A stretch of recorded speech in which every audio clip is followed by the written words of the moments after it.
C'est quoi ton jeu va vous faire découvrir ou redécouvrir un jeu vidéo, de société, de rôle ou de n'importe quel autre genre à travers une expérience marquante vécue par mon invité du jour. Installez-vous confortablement et bonne écoute.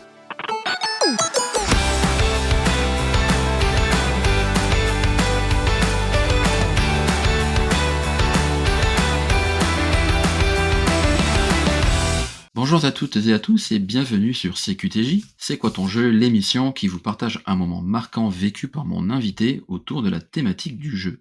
J'espère que vous avez la forme et si vous écoutez ce podcast le jour de sa sortie, nous sommes le 24 mai et peut-être que certains d'entre vous sont à l'aube d'un grand week-end car jeudi est férié et peut-être que ça vous donnera l'occasion d'écouter cet épisode et les précédents sur la route du week-end, enfin du moins pour ceux qui ont la chance de pouvoir partir en week-end.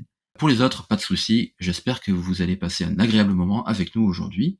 C'est donc parti pour l'épisode 7 et aujourd'hui c'est une amie que je reçois et consoeur de podcast. Elle aussi est animatrice de podcast. J'ai le plaisir d'accueillir Laura du podcast Sexflop. Comment vas-tu Laura ? Hello Joël, ça va bien. Et toi ? Parfait, un peu de stress de l'enregistrement parce qu'on est au tout début des enregistrements, mais ça va, ça se passe bien pour l'instant. J'avoue, j'ai l'habitude de m'enregistrer à l'avance, donc le format direct me met un peu en stress, mais je pense que ça va très bien se passer avec un très bon animateur comme toi. C'est très gentil. En tout cas, c'est super cool d'avoir accepté l'invitation. Je suis persuadé qu'on va également passer un très bon moment. Je le mentionnais lorsque j'ai reçu Patrick Béja pour le premier épisode. Autant lui était la personne qui m'a donné envie de faire du podcast, mais toi, tu es celle qui m'a vraiment motivé à me lancer. Donc encore une fois, merci beaucoup. Merci à toi. Donc aujourd'hui, ce n'est pas de jeux vidéo qu'on va parler, une fois n'est pas coutume, mais d'un tout autre genre. De quoi vas-tu nous parler aujourd'hui ? De quel jeu vas-tu nous parler ? Je vais vous parler des livres-jeux aujourd'hui. D'accord, donc c'est les livres édités dans les années 80-90, c'était le livre dont on était le héros. Exactement, c'est exactement ça. C'est des livres qui existaient, alors moi c'est plutôt années 90, j'avais l'âge de lire à cette époque-là, et c'est des livres dont tu es le héros. Après il y en a eu plusieurs sortes qui étaient plus ou moins écrits. Moi c'est ceux des éditions Grund. Grund, ouais, Grund. Ouais. Alors je sais pas si ça rappellera à l'esprit de certains, qui étaient principalement dessinés, qui avaient un format un peu BD, avec où il fallait chercher des erreurs, etc. Je développerai peut-être dans la suite. Je mettrai dans les notes de l'émission des liens vers ces fameuses BD qu'on peut encore retrouver. Comme je le disais à Laura en amorce d'émission, j'ai moi-même retrouvé un de ces bouquins au solde de Leclerc à côté de chez moi, donc on peut encore toujours trouver ces livres-là des éditions Grund. Exactement, alors j'ai pas eu la chance d'en recroiser depuis, mais j'en cherche, et si tu en trouves la prochaine fois, je veux bien que tu m'en prennes. Je les sais pas Ah bah tous. écoute, c'est noté. Donc effectivement, ceux dont on va parler aujourd'hui, donc tu l'as dit, des éditions Grund, pour certains écrits par Patrick Burston, Jean-Luc Bizien et Sandrine Dugestin. Tu as peut-être certains de ces bouquins à côté de toi. Oui. En tout cas, c'est eux les auteurs. Oui, c'est ça, j'en ai certains de Sandrine Gestin sous les yeux, notamment. Alors du coup, c'est quoi les titres des livres que tu as ? Alors, si je fais toute la collection... Alors à chaque fois, il y a 100 dedans. J'ai La Cité aux 100 mystères, La Fête aux 100 maléfices, Le Château aux 100 oubliettes, Le Palais aux 100 festins, La Vallée aux 100 prodiges, La Jungle aux 100 périls, La Colline aux 100 fées... Enfin voilà, j'en ai plein. D'accord, ouais. Mais donc du coup, c'est quelque chose qui t'a marqué, j'imagine, dans ton enfance. Complètement. C'est des livres qui m'ont beaucoup accompagnée petite. C'est chouette, on change la thématique. C'est vrai que quand j'ai créé le podcast, j'étais parti pour aborder la thématique du jeu de manière globale. Et jusqu'à présent, on n'a eu que du jeu vidéo, donc c'est bien, ça nous permet de changer un petit peu. Pour ma part, j'ai jamais eu trop l'occasion d'en faire des livres-jeux quand j'étais petit, donc je suis très impatient d'écouter ce que tu vas nous raconter. Bah justement, le livre-jeu, c'est un peu l'ancêtre du jeu vidéo, et si il a en partie disparu, même complètement disparu, on peut le dire, c'est à cause du jeu vidéo. Même si j'ai rien contre le jeu vidéo, il a un peu causé la disparition du livre-jeu. J'imagine bien, de toute façon. Alors, je sais pas si tu vas nous parler d'un livre spécifique ou d'une manière générale de l'expérience que tu as vécue autour de ces livres-jeux. Mais écoute, je vais te laisser la parole et nous conter ta petite anecdote. Ok, je vais peut-être te raconter un peu pourquoi livre-jeu, mon histoire avec. Alors, je sais que quand j'étais toute petite, je venais à peine d'apprendre à lire, donc j'étais au CP, je devais avoir 6 ans, quelque chose comme ça.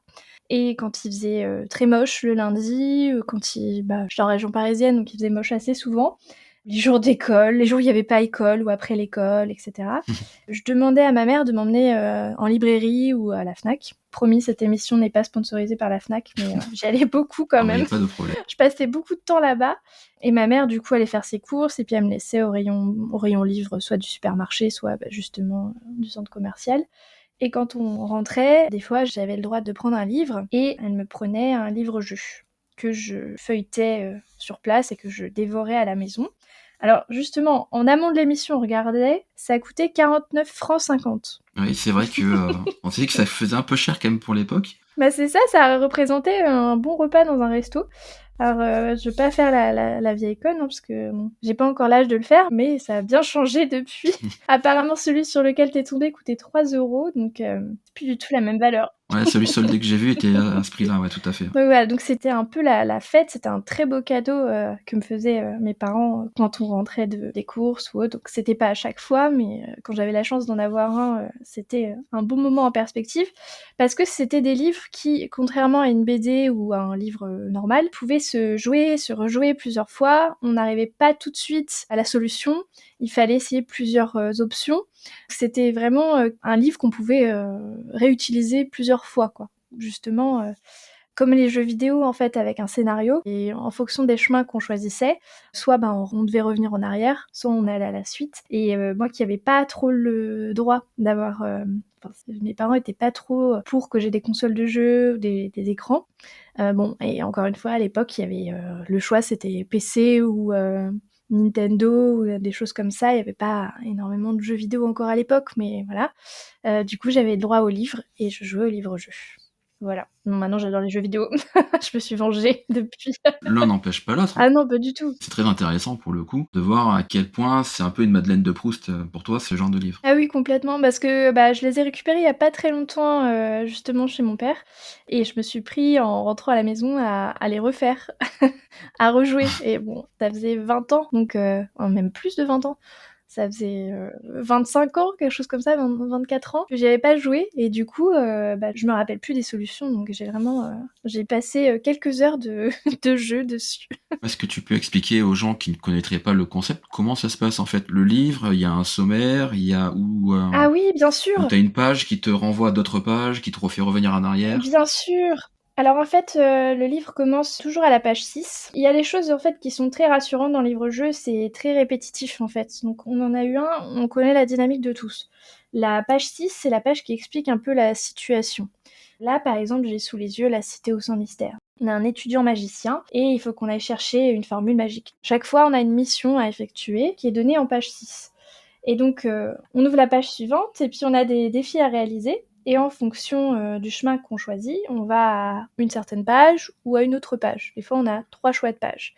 Et en fait, ça crée tout un chemin de décision.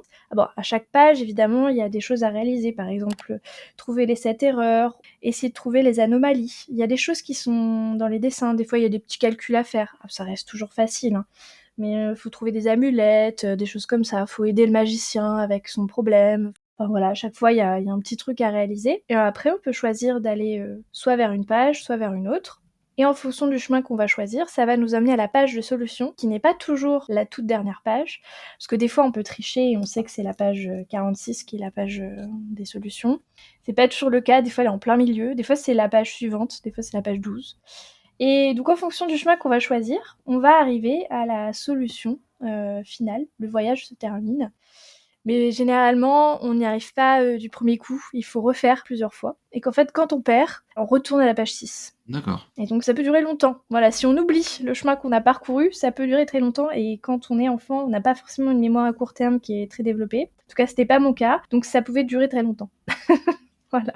C'est chouette parce que on voit que ça te propose des choix multiples, qu'il y a un cheminement qui est prédéfini et qui te raconte au final l'histoire à travers un ordre de page qui n'est pas linéaire. Et ça crée un petit peu une interaction différente et du coup, ça fait capter l'attention de l'enfant qui lit le livre. Exactement, ça permet déjà à l'enfant, du coup, exactement de lire.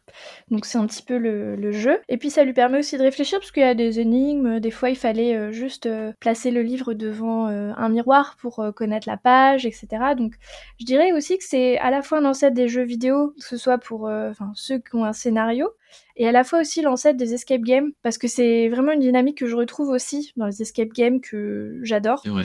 C'est un peu le même genre d'idée, en fait. Résoudre des énigmes pour arriver à la «solution», entre guillemets. Dès toute petite, tu as été formatée au fait d'aimer les énigmes. C'est un petit peu décidé de ce que tu voulais faire par la suite, j'imagine, Alors, ou de ce que tu as aimé par la suite plutôt? ouais, plus ou moins. En fait, oui, ce qui est vraiment marrant, c'est ce que j'ai retrouvé après dans la suite de mon parcours, même, professionnel. C'est ça qui est assez marrant parce que j'ai, ne serait-ce que dans l'écriture, Mmh. pas forcément pour mon podcast, mais c'est vrai que quand on aime bien écrire, ce genre de livre, en fait, les résoudre des énigmes et cetera, c'est un peu ce qu'on retrouve dans l'écriture. Par exemple, on essaye un peu de, d'étonner le lecteur. Moi, j'essaye aussi d'étonner l'auditeur. Après, je me base sur des histoires vraies, mais j'essaye toujours d'amener le twist final de façon un peu surprenante. Donc, c'est un peu ce que je retrouve dans ces livres-jeux. Et aussi, au niveau de mon parcours pro, j'ai fait des études de psychologie, mais plus précisément de psychologie cognitive, donc tout ce qui est lié aux apprentissages. Et en fait, en psychologie cognitive, on travaille sur tout ce qui est motivation, intelligence, etc. Et j'ai travaillé donc dans le domaine de la formation. Ouais. Et ce qui était assez intéressant, c'est que je remettais beaucoup le jeu au centre de toutes les formations sur lesquelles j'ai pu essayer de travailler. Bon, c'est aussi pour ça qu'on m'engageait, mais de rendre les choses assez ludiques, assez interactives. Et par la suite, j'ai eu l'occasion de travailler dans une boîte qui faisait des scénarios immersifs de formation pour les apprenants. Donc j'ai vraiment retrouvé ce côté, justement énigme, et cetera pour arriver à une solution. Parce que c'est vrai forcément, on apprend mieux quand on Non, mais s'amuse. c'est vrai, C'est plus sympa, clairement. forcément, que quand on on se fait chier devant un écran avec plein d'infos qui arrivent. Forcément, quand on a cherché la solution, qu'il fallait aller à gauche, à droite, qu'il fallait fouiller, on trouve beaucoup mieux. C'est pour ça que l'escape game, notamment, et puis, du coup, les livres-jeux, je trouve que c'est un très bon moyen d'apprendre sans s'en rendre compte, en fait. J'ai appris à lire en partie aussi grâce à ça, et pas que, j'ai appris à réfléchir aussi d'une certaine manière, grâce à ça. Ah, je comprends parfaitement, puis c'est vrai qu'aujourd'hui où on se dit qu'on a peur de laisser trop longtemps les enfants devant les écrans, ça peut être un bon moyen en fait de faire un petit bond dans le passé pour récupérer ce genre de livres-jeux et d'essayer de leur transmettre, cette façon de lire qui est un peu particulière. Oui, bien sûr, pourquoi pas, hein. Je vous le recommande. Bah, super. En plus, c'est des très beaux livres, hein, les dessins sont très beaux. Je les re-regarde là à nouveau à chaque fois, c'était souvent des illustrateurs différents styles en fonction. C'est vraiment des objets des objets d'art. Je suis vraiment in love, mais je trouve que c'est des objets d'art. On retrouve bien le style des dessinateurs et je suis assez admirative. Voilà. Merci pour ce Big up, partage. Sandrine Gestin. Comme tu l'as dit au début, en plus on n'en retrouve plus aujourd'hui ou alors il faut vraiment savoir chercher. Oui, D'après ce que tu m'as expliqué, je comprends mieux aujourd'hui pourquoi ça t'a marqué à ce point-là. Tu serais pas contre du coup en avoir d'autres, j'ai noté. oui, voilà. Parce que c'est vrai que la collection est quand même assez longue. Bah écoute, la prochaine fois que j'irai au Leclerc, je te le prendrai, y a pas de problème. Voilà, envoie-moi des photos et on se met d'accord. Merci pour ton explication. Est-ce que tu peux nous parler un peu de toi et de ton podcast, justement, de tout l'écosystème dans lequel tu travailles à côté, pour que les gens puissent savoir où te retrouver? Bien sûr, c'est l'instant promo. Merci Joël. Oui, bah oui, normal. Écoute, mon podcast, il est disponible sur, Spotify et toutes les plateformes de podcast. Ça faisait un petit moment que j'avais pas repris parce qu'en fait, la vie et le Covid ont fait que, justement, j'ai changé de voie. Je travaillais en entreprise et je me suis, du coup, mise en tant que psychologue parce que c'est ma formation à la base, je suis psy. J'ai ouvert mon propre cabinet et puis en parallèle, en fait, ça fait un petit moment que je me forme à la sexo et c'est ce qui a inspiré justement, mon podcast Sexflop et le projet Sexosphère qui est encore assez balbutiement. Pour le moment, je commence avec Sexflop. C'est un podcast qui est, pour ceux qui connaissent pas encore et je pense qu'ils sont nombreux, c'est un podcast, qui est à la fois, histoire vraie au début et ensuite un petit peu, ludique justement. J'essaye de donner des infos sur, la santé sexuelle et puis la sexualité de façon générale Et je voulais montrer par ce podcast que le sexe, c'est pas toujours ce qu'on nous montre dans les films, que ce soit les films d'amour ou les films porno. C'est pas toujours le truc parfait où tout le monde va se pâmer et prendre son pied et adorer. Des fois aussi, ça se passe pas comme on l'avait prévu, ça se passe, voire même parfois pas bien du tout. Et c'est pas grave parce que ça nous arrive à tous. Et l'objectif, c'était un peu de Dédramatiser ? voilà, exactement, dédramatiser un peu les choses parce que c'est pas grave que ça ait «foiré» entre guillemets, tant qu'il y a eu consentement et qu'on s'est bien amusé, et c'est ça l'essentiel. L'important, c'est de participer. Ouais, c'est exactement ça. Et du coup, c'est ce que j'ai essayé de faire dans ce podcast et puis, c'est ce que je vais essayer de continuer à faire. Juste, voilà, faut que je garde un peu de la rigueur et puis que je m'y mette sérieusement parce que c'est vrai qu'avec mon cabinet à côté, ça n'a pas été facile, mais voilà. Ah ouais, de toute façon, joindre le privé et le perso, c'est toujours assez compliqué d'une manière générale. Donc. Ouais, c'est toujours assez compliqué et c'est aussi toujours assez compliqué de récolter des histoires vraies. Je mets un point d'honneur à raconter des histoires vécues. Donc si vous m'entendez et si vous entendez cet appel, venez me raconter vos histoires les plus loufoques, les plus rigolotes de sexe raté. Je serai ravie de vous faire entrer dans la légende. Voilà, de les retranscrire et d'y apporter une bonne note d'humour à tout ça. Exactement. Tu as dit qu'on pouvait retrouver ton podcast qui s'appelle Sexflop sur les différentes plateformes de podcasts connues comme Spotify, Apple Podcast, j'imagine. Et... Exactement. Sinon, sur les internets, où on peut te retrouver ? On peut me retrouver sur Instagram, sexosphère-fr, et c'est tout, parce que c'est déjà beaucoup à gérer un réseau social. À Facebook aussi, mais j'y suis pas beaucoup. C'est les mêmes publications que sur Insta. Voilà, vous avez toutes les infos. Et pour ma part, vous pourrez retrouver les épisodes ainsi que les actualités du podcast sur cqtj.fr, sur Instagram cqtj podcast et sur mon Twitter @joels82. Vous pourrez retrouver toutes ces informations dans les notes de l'émission. Je vous y mettrai les réseaux de Laura, des liens sur les livres dont on a parlé, et puis voilà.